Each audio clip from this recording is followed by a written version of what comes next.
नमस्कार दोस्तों, मैं हूं आशीष। आज हम बात करने वाले हैं किसानों की। किसानों का अभी जो मुद्दा है वो वाकई में बहुत चिंताजनक, और इस बजट को देखने के बाद तो वाकई में बहुत निराश हुआ मैं भी, क्योंकि मैं भी किसान से ही बिलोंग करता हूं, किसान क्षेत्र से ही बिलोंग करता हूं। तो वाकई में बहुत ज़्यादा निराश करने वाला ये बजट पास हुआ। इसमें कहीं ना कहीं देखने वाली बात यह है कि जो डिफिशियंसी की जो बात की गई है, निजीकरण की जो बात की गई है, वो समझ में आता है। ठीक है, आप 2.25 लाख करोड़ का विनिवेश करेंगे, उससे आपको इंफ्रा जनरेट होगा, आपके रोजगार के नए अवसर क्रिएट होंगे, ठीक है, समझ में आता है। लेकिन क्या जो आपकी नींव है, आज इंडिया में 26.3 करोड़ फैमिलीज खेती करती है। क्या आपको पता है? तकरीबन भारत की आबादी का 65 to 70% जो फैमिली है, जो सदस्य है, वो किसानी परिवार से बिलोंग करते हैं। वो सदस्य खेती से बिलोंग करते हैं, वो खेती करते हैं, खेती करके अपनी मेहनत करते हैं। अच्छा, एक सबसे इंटरेस्टिंग बात मैं आपको बताता हूँ। आपने कभी भी सुना होगा कि कोई भी डॉक्टर हो गया, उसका बेटा है, कोई बेटा है डॉक्टर है, उसका बेटा है, तो आप वो डॉक्टर उसके बेटे को क्या बोलता है? वो शिक्षा क्या देता है उसको? यही बोलेगा ना कि बड़ा होके कोई या तो डॉक्टर बन, या कोई इंजीनियर बन, या कहीं अच्छे सेक्टर में जा, अच्छी जॉब कर, ऐसा। ठीक है, समझ में आता है, एक्सेप्टेड है। पुलिस वाला होगा तो वो ये बोलेगा कि तू पुलिस में जा, आर्मी में जा, सेना में जा, देश के लिए ये कर, सेवा कर, ये कर, अच्छी नौकरी कर, डॉक्टर बन, इंजीनियर बन। ठीक है, क्या आपने कभी किसान को बोलते हुए सुना है अपने बेटे को कि तू बड़ा होके किसान बन? नहीं सुना ना, नहीं सुना, और सुना भी नहीं होगा आपने। ये मैं दावे के साथ कह सकता हूँ, इतना दावा है मेरा, मैं बोल सकता हूँ पूरे दावे के साथ कि आपने कभी किसी किसान को किसान अपने बेटे को बोलते हुए नहीं सुना होगा कि तू बड़ा होके किस खेती कर। नहीं सुना होगा, और उसने बोला भी नहीं होगा। उसने यही बोला होगा कि तू बड़ा होके कोई अच्छी नौकरी कर, पढ़ाई कर, नहीं तो तुझे भी मेरे जैसा बनना पड़ेगा। तुझे दिन भर यहाँ खेत में जुताई करनी पड़ेगी, तुझे दिन भर यहाँ खेत में काम करना पड़ेगा, तुझे बहुत सारी परेशानियाँ होगी, तुझे ये होगा, वो होगा, बहुत सारी बतेरे चीज़ें होगी, लेकिन वो कभी भी ये नहीं बोलेगा कि तू बड़ा होके खेती कर। क्या आपने ये सोचा है? क्या आपको नहीं लगता है कि ये जो देश की नींव को हिलाने वाला काम हो रहा है? क्या आपको नहीं लगता है?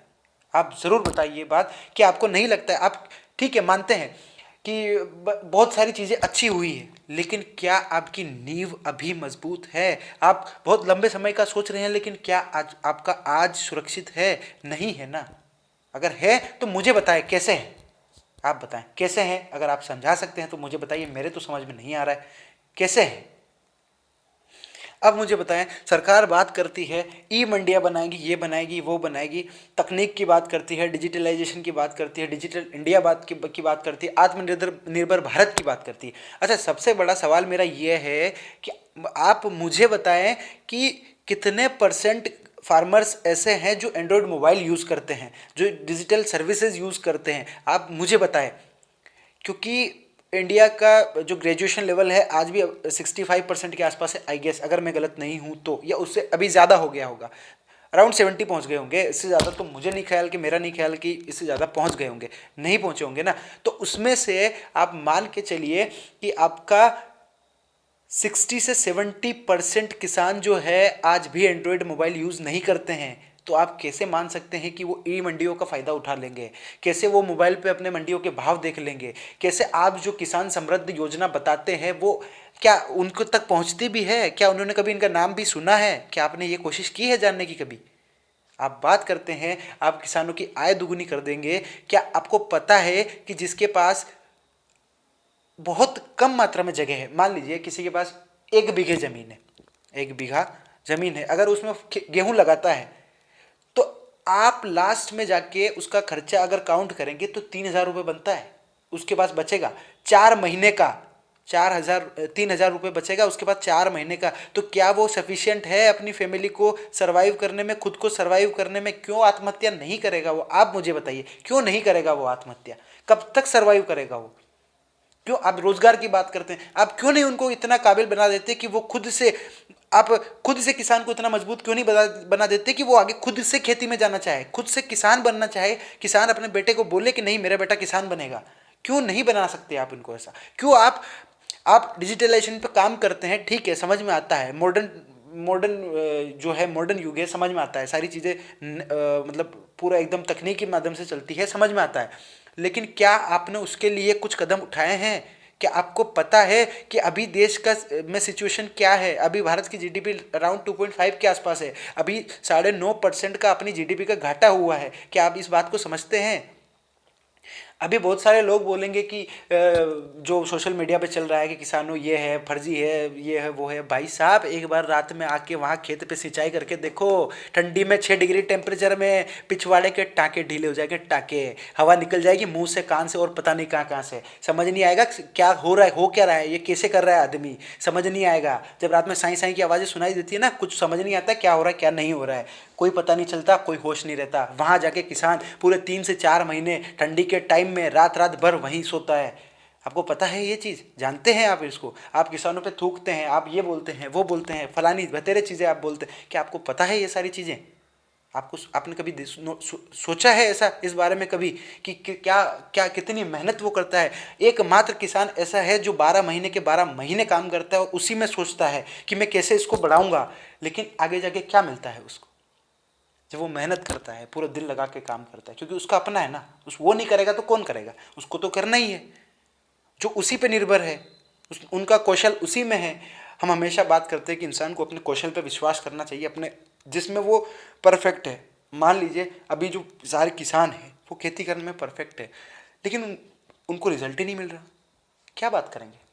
कैसे बात करेंगे? आप खाद उन्नत तकनीक की खेती की बात करते हैं, अरे भैया उनको मोबाइल एंड्रॉइड नहीं चलाना आता, वो उन्नत तकनीक खेती क्या करेंगे? कैसे करेंगे मुझे बताओ ना, आप जो है उसमें करके दिखाइए ना। सेल्स की भाषा में एक सीधा सा बेसिक सिंपल फॉर्मूला है, आप क्या कर सकते हैं वो बात की बात है। आपके पास सिचुएशन आज है, आज आप इस जो आपके पास है उसमें आप क्या कर सकते हैं वो बताइए। आप लॉन्ग टर्म प्लान डिसाइड नहीं कर सकते जब तक आपका आज सिक्योर नहीं है। आपका आज अगर सुरक्षित नहीं है तो आप कैसे फ्यूचर का प्लान बना सकते हैं? पहले आज अपने आप को आज को सही करिए, आज को सही नहीं करेंगे तो आपका कल भी सुरक्षित नहीं होने वाला है, ये मैं दावे के साथ लिख के दे सकता हूँ। कैसे करेंगे आप मुझे बताइए। अब एक किसान 3,000 रुपये 4 महीने का अगर कमाएगा, वो भी मैं ज़्यादा बता रहा हूँ, अगर आप कैलकुलेशन लगाने बैठेंगे तो शायद मुझे नहीं लगता कि 3,000 रुपये भी बचेगा उसको। अगर आपको कोई डाउट है तो मुझे कमेंट करके बता देना, मैं आपको पूरा कैलकुलेशन समझा दूंगा कैसे मैंने बताया और किस बेस क्या गणित मैंने लगाई है, आप मुझे बता देना। और अगर आपके पास और कोई अच्छी गणित है तो मुझे बता देना, फिर मैं अपना सारा, अगर आप की जवाब से सेटिस्फाइड होऊंगा तो मैं बिल्कुल आपकी बात को अप्रिशिएट करूंगा। लेकिन अभी हालात बहुत ज़्यादा ख़राब है, अभी पानी यहाँ तक भरा है, यहाँ तक, और कुछ समय और ऐसे ही निकला ना, समझ लीजिए हालात यहाँ पहुँच गए हैं, स्थिति गले तक आ गई है। आप समझिए, सरकार को ये सोचना चाहिए कि देश की स्थिति क्या है। आप मानते हैं, आप ये जो बजट आया है, मैं कहीं ना कहीं समझता हूँ ये बजट सिर्फ व्यापारी वर्ग के लिए है या सबके लिए है, लेकिन किसानों के लिए क्या है इसमें? आज आप मानेंगे, हम दूसरे देशों की बात करते हैं, डेवलपमेंट कंट्रीज, चीन का जीडीपी का 10%, जीडीपी का 10% जो पार्ट है वो खेती से आता है। क्या आप जानते हैं ये बात? किसानों चीन की जीडीपी का 10% पार्ट जो है वो खेती से आता है, और अपने यहाँ 70% किसान होके अपन काय पे डिपेंड करते हैं? शराब के ठेकों पर, पेट्रोल डीजल के दाम बढ़ाकर। क्या ऐसे अपनी जीडीपी बढ़ेगी? कब तक बढ़ाओगे यार, और कहाँ लेके जाओगे इसको? कहाँ लेके जाओगे? अगर किसान ने खेती करना बंद कर दिया ना तो खाने के लाले पड़ जाएंगे, लाले। खाओगे क्या? क्या खाओगे? कैसे खाओगे मुझे बताइए ना। अभी ठीक है, अभी 2 स्टेट ही आए हैं, अगर अभी हालात नहीं सुधरे ना तो पूरा भारत आके खड़ा होगा, पूरा भारत आके खड़ा होगा और सवाल नहीं पूछेगा, आपको करना पड़ेगा, करना पड़ेगा, क्योंकि ये आप अभी सरकार में हैं, ये आपका कर्तव्य है कि आप सुध लें कि क्या हो रहा है क्या नहीं हो रहा है। मैंने खुद वोट दिया है मोदी जी को, मैं उनके कामों के क्यों दिया है वो भी बता देता हूँ क्यों, क्योंकि उनमें डिसीजन लेने की क्षमता है, वो डिसीजन लेते हैं, लेकिन अभी मैं उनसे कतई किसी लेवल पर सेटिस्फाइड नहीं हूँ, किसी भी एंगल से सेटिस्फाइड नहीं हूँ। आप इकोनॉमी की बात करते हैं, आप बढ़ा देंगे, अच्छी बात है, बहुत अच्छी बात है, देश में इंफ्रा आएगा, जॉब क्रिएट होगी, बहुत अच्छी बात है। आप बेरोजगारी की बात करते हैं, क्यों करते हैं बेरोजगारी की बात, मुझे बताइए। आप इंसान को काबिल बनाइए ना। आप क्यों दूसरे के बारे में सोचते हैं कि दूसरे मेरे पास आके निवेश करेंगे। अगर आपको लॉन्ग टर्म प्लान करना है तो अपने साथ करिए ना। आप दूसरों को लेके क्यों सोचते हैं कि दूसरे मेरे पास आएंगे, दूसरा अपना पैसा मुझ में लगाएंगे, और क्या बोलते हैं अपना, दूसरा मुझ में पैसा लगाएंगे, फिर वो हमसे ही सारा लेके फिर साला महंगाई का बोझ हम पे डाल के जाएंगे। साला गरीब आदमी मिडिल क्लास फैमिली कहाँ जाएगी, और वो फैमिलीज कहाँ जाएगी जो बिलो एवरेज फैमिलीज हैं, वो कहाँ जाएंगी। बिलो एवरेज फैमिलीज कहाँ जाएंगी, उनका क्या होगा, वो क्या क्या करेंगे जो डेली बेसिस पे अपना रोजगार का काम करते हैं, जो दिहाड़ी करते हैं, वो क्या करेंगे मुझे बताइए। कैसे वो 130 रुपये किलो का तेल, खाद्य तेल, अपने सोया तेल लेके कैसे आएंगे, मुझे बताओ ना। क्या कैसे सब्जी बनाएंगे वो बताओ, कैसे अपना खाना खा सकेंगे क्या। 200 रुपये की मजदूरी करने वाला इंसान 150 रुपये किलो, 120 रुपये किलो खाने का तेल कहाँ से लेके आएगा बाबा, कैसे लेके आएगा मुझे बताओ। 40-42 रुपए किलो शक्कर, चीनी, आज की डेट में शुगर 42 रुपये केजी है। अगर एक किसान की बात करूं तो डीजल के भाव आज 86 रुपये लीटर है। 86 डीजल के भाव आज 86 रुपये लीटर है। क्या आपको पता है, जानते हैं आप कैसे लेके आते हैं। किसान कैसे खेती करेगा मुझे बताइए, आप मुझे बताइए कैसे करेगा, आप मुझे बताइए। एक मिडिल क्लास फैमिली कैसे सर्वाइव करेगी, बिलो एवरेज फैमिली कैसे सर्वाइव करेगी, आप मुझे बताइए। आप देश के व्यापारियों को एमएसएमई की बात करते हैं, क्या आप लोगों को एमएसएमई का मतलब पता है, कितने परसेंट लोगों को एमएसएमई का मतलब पता है, मुझे बताइए ज़रा। आप एमएसएमई की बात करते हैं, आप ये बात करते हैं, आप डिजिटलाइजेशन की बात करते हैं, आत्मनिर्भरता की बात करते हैं। अरे भैया, आत्मनिर्भर बनाना है तो पहले अपने आप को बनाओ ना, अपने यहाँ के लोगों को बनाओ। अब क्यों बाहर की कंपनियों को आके बोलते हैं कि भैया हमारे इसमें निवेश करो, हमारे इसमें निवेश करो। एम्प्लॉयमेंट क्रिएट कैसे होगा भैया, मुझे बताओ ना। ठीक है, मान लेते हैं वो कुछ समय के लिए हो भी जाएगा, लेकिन क्या वो परमानेंट है, क्या वो परमानेंट सोल्यूशन है भैया। कितने साल गुलामी करिए पता है ना चाचा, संभल जाओ, अब भी संभल जाओ।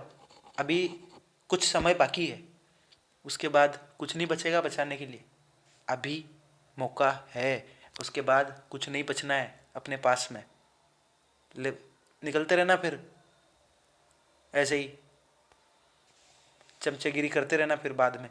भैया संभल जाओ, चीज़ों में अभी सुधार करने का वक्त है। सरकार के पास अभी पूर्ण बहुमत की सरकार, आप कर सकते हैं। आप किसान को पैसा दीजिए, आपका इंफ्रा आपको ही नहीं पता चलेगा कब जनरेट हुआ आपका डेवलपमेंट। आप ठीक है, मान लीजिए आप बोलते हैं मैंने इतने करोड़ किसानों को ये दिया, इतने को वो दिया, इतने को वो दिया, फलानों को दिया, चिला सब दिया, जमाने भर की चीज़ें दे दी। भैया कितनों को नहीं मिला ये पता है, कितनों को नहीं मिला ये डाटा कहाँ है मुझे बताया ज़रा आप। मिला सबको पता है, मान लिया हमने, मान लिया आपने दिया, बहुत अच्छी बात है, ये आपका ड्यूटी है, आपको करना चाहिए, क्योंकि आपका काम वही है ना, आपका ड्यूटी है, आपको करना चाहिए। अच्छा मुझे बताइए कितनों को नहीं मिला, इसका कोई डाटा है क्या आपके पास, कभी उनका जिक्र हुआ क्या। और क्या आपके जो सरकार में जो लोग हैं, नीचे के लोग, क्या इस बात की सुध लेते हैं, क्या उनको होश है इस बात का कि वो कितने परसेंट लोग, कितने लोगों को नहीं दे पाए, कितना परसेंट अभी बचा हुआ है, कितने लोगों के वहाँ पे अभी तक जो योजनाएं हैं उनको पता है, कितने परसेंट लोगों को पता है, इनका कोई डाटा है। जो नहीं है उनकी बात करिए ना, जो आपको दे दिया उसको गिनाने का क्या फायदा आप। अच्छा सबसे इंटरेस्टिंग बात मुझे अभी समझ आया, अभी याद आया कैसे। अच्छा आप बात करते हैं बजट की, बात करते हैं पैसे की, बात करते हैं बजट अभी खाली है, ये है, मंदी का दौर है, सब कुछ है, मान लिया। अच्छा अभी जो चुनाव हुए पंचायती क्षेत्र, राजस्थान की बात कर रहा हूँ, पंचायती क्षेत्र में भी चुनाव हुए, अपना नगर परिषद के हुए, सरपंच और जिला परिषद सबके चुनाव हुए, ठीक है। उन चुनावों में एक औसत गांव में आप क्या समझते हैं सरपंच के चुनाव के लिए कितना खर्चा हुआ होगा, कितना आप क्या मानते हैं। औसत 5 लाख, 4 से 5 लाख रुपए एक चुनाव का खर्चा, एक गांव का, एक पंचायत का। तो आप अनुमान लगाइए राजस्थान में कितनी पंचायतें हैं और कितना खर्चा हुआ होगा। ये चुनाव में खर्चा करने के लिए इनके पास है पैसा।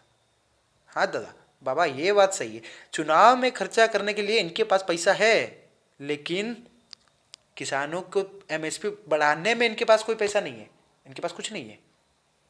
ये रैली करने के लिए जाएंगे, वहां बधेरे लोग खड़े होंगे, वो समय है, लेकिन बाहर जब निकलेंगे कोरोना बाबा है, बाबा नहीं निकलना, हालात ख़राब है। नहीं, ऐसा नहीं। दादा संभल जाओ यार, थोड़ी इंसानियत की बात कर लो, अब सुधर जाओ यार। कब तक सहेगा बेचारा एक किसान, कब तक सहेगा, कब तक बेचारा उसी मंथन में जीवन यापन करेगा कि मेरा बेटा नौकरी करेगा जाके। आप क्यों नहीं इस काबिल बना देते कि मेरा बेटा किसान खेती करेगा, खेती क्यों नहीं बना देते इस काबिल? आप पूर्ण मोहम्मद की सरकार है, आपको करना चाहिए, क्यों नहीं करते? आप लॉन्ग टर्म का प्लान करते तो इनके साथ करिए, जो सबसे ज़्यादा आपको जीडीपी बढ़ा के दे सकता है, आप उसके साथ प्लान करिए। आप उसको बड़ा बनाइए ना, उसको मजबूत, आपकी नींव मजबूत होगी तो आपका घर का ढांचा भी बहुत बड़ा बनेगा। और ये ऐसा होगा तब एक किसान मजबूत होगा तो देश मजबूत होगा, क्योंकि सबसे बड़ी अर्थव्यवस्था अगर कोई चला सकता है तो वो किसान चला सकता है, क्योंकि सबसे बड़ी तादाद में जो संख्या मौजूद है वो किसान ही है। देश में सिर्फ और सिर्फ 20 to 25% ऐसे लोग हैं जो नौकरी पे बिलोंग करते हैं, चाहे वो प्राइवेट सेक्टर हो, गवर्नमेंट सेक्टर हो, ठीक है। 7 to 8%, 9% ऐसे लोग हैं जो बिजनेस करते हैं, 1% एनजीओ वगैरह में दिखते हैं, बाकी 70% किसान है। ये बात आप आज भी याद रखिए। आपको देना इनके लिए, सबसे आपकी पहली प्रायोरिटी इनके लिए होनी चाहिए। बिजनेसमैन तब इन्वेस्ट करेंगे ना जब निवेश करने के लिए चीज़ें होंगी। कहाँ निवेश करेंगे बाबा? आप कहाँ कराओगे पैसा, कहाँ लगवाओगे? लगवाने के लिए जगह तो कुछ तो चाहिए ना। आप कौन से सेक्टर में लगवाओगे, क्या करोगे? कंस्ट्रक्शन बढ़ाओगे, ठीक है, मान लिया, सारी चीज़ें हैं, इनसे कुछ समय के लिए राहत मिलेगी, लेकिन क्या वो परमानेंट सॉल्यूशन है? आपको परमानेंट सॉल्यूशन बनाने पड़ेंगे, आपको चीज़ें ढूंढनी पड़ेगी, सारी चीज़ें करनी पड़ेगी। और चीज़ें करने से होती है, बातें बनाने से कुछ नहीं होता है बाबा। करके दिखाना पड़ता है, करना पड़ता है, रिजल्ट ओरिएंटेड बनना पड़ता है। आपको रिजल्ट दिखाने पड़ेंगे, आपको सबूत देने, आपको काम करके दिखाना पड़ेगा, आपको लोगों को मजबूत करना पड़ेगा, आपको करके दिखाना पड़ेगा, तो सारी चीज़ें होंगी ना। करके नहीं दिखाओगे, आप हवा में बातें करते जाओगे, जमीन की सच्चाई कुछ है, आप दिखा कुछ और रहे हो, तो ऐसे तो काम नहीं चलने वाला ना बाबा। फिर तो लोग सड़कों पे आएंगे, आएंगे और 3 गुना लोग ज्यादा स्पीड से आएंगे। आप नहीं रोक पाओगे। कितनों को रोकोगे भैया, कितने को रोकोगे? 80 करोड़ लोगों को लोग रोक लोगे क्या? 70 करोड़ लोगों को रोक लोगे क्या? कब तक रोक पाओगे? 1 घंटा नहीं टिक पाओगे, 1 घंटा नहीं टिक पाओगे, लिख के दे देता हूं, नहीं रुक पाओगे। इसलिए आज आप निर्णय लीजिए। हाँ, अगर कोई मेरी बातों से इत्तेफाक नहीं रखता है मुझे बताइए, लेकिन आपको किसानों के बारे में गलत बोलने का कोई हक नहीं है जब तक आपको चीज़ें पता नहीं हो। जब तक आपको चीज़ें पता नहीं हो, किसानों के बारे में गलत बोलने का कोई हक नहीं है। अगर आप मेरी बातों से इत्तेफाक नहीं रखते हैं, संतुष्टि नहीं रखते हैं, आप मेरी बातों से सेटिस्फाइड नहीं है, तो आप मुझे बताएं, कमेंट सेक्शन में अपना कमेंट करके मुझे बताएं कि हाँ यहाँ गलत है, यहाँ सुधार की ज़रूरत है। लेकिन किसान को गलत नहीं बोले कोई भी। वो कैसे दिन निकालता है मैं मानता हूँ, मैंने देखा है, मैंने जिया है, मैं समझता हूँ इन सारी बातों को, ठीक है। जब तक आपको पता नहीं हो ना जिस चीज़ के बारे में, बोलना नहीं चाहिए, गलत बात है। अधूरा ज्ञान इंसान को खतरे में डाल देता है। समझे मेरी बात को? आप इस बात का विचार करिए, और मेरी बात से अगर आप इत्तेफाक रखते हैं, आप मेरी बात का समर्थन करते हैं, तो लोगों को भेजिए, दिखाइए उनको कि क्या है। और आप और बेहतर बता सकते हैं तो आप बताइए भैया, आप कब जागोगे? बाहर बैठ के पटलाई करने से कुछ नहीं होता है, बातें बनाने से, चाय सुट्टे के साथ में ना वो, अरे यार ये तो ये है, अरे यार ये तो वो हो, करने से कुछ नहीं होता, करके दिखाना पड़ता है। लोग वहां खड़े हैं, आप वहां नहीं जा सकते ना, तो उनका समर्थन जरूर कर सकते हैं, करिए। अगर आपसे जितना हो पाए करिए, लेकिन उनके खिलाफ कुछ नहीं बोलिए।